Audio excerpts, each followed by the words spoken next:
Isa ka rin ba sa mga hirap na freelancers magtaas ng rates mo? Kasi feeling mo you are being greedy.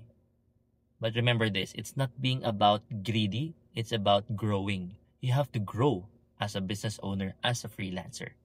Ito na lang yun eh, when you actually charge higher or tinatawag naming premium rates, no, to your clients, it gives you more freedom to help serve them better, no?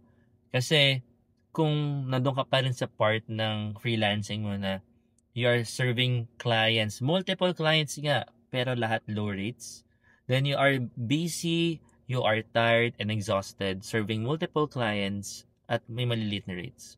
Versus serving just few, even one or two premium clients who can actually pay you handsomely while working just the same.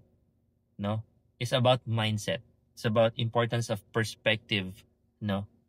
If you really want to become a premium freelancer, you have to think whether you want to increase your rates or not. No? Isipin mo na lang na you don't want to be the cheapest option, but you want to be seen as the most valuable one amongst your competition. Yun lang yun. Na it's really a mindset thing. So you have to actually think, oh, hindi ako ang cheapest option. Kasi paano mo magagawa yan? If very clear sa'yo yung value mo.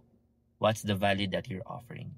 So make sure that you know that, and hopefully maging premium freelancer ka rin, no? You can charge higher and work better. Hope this helps.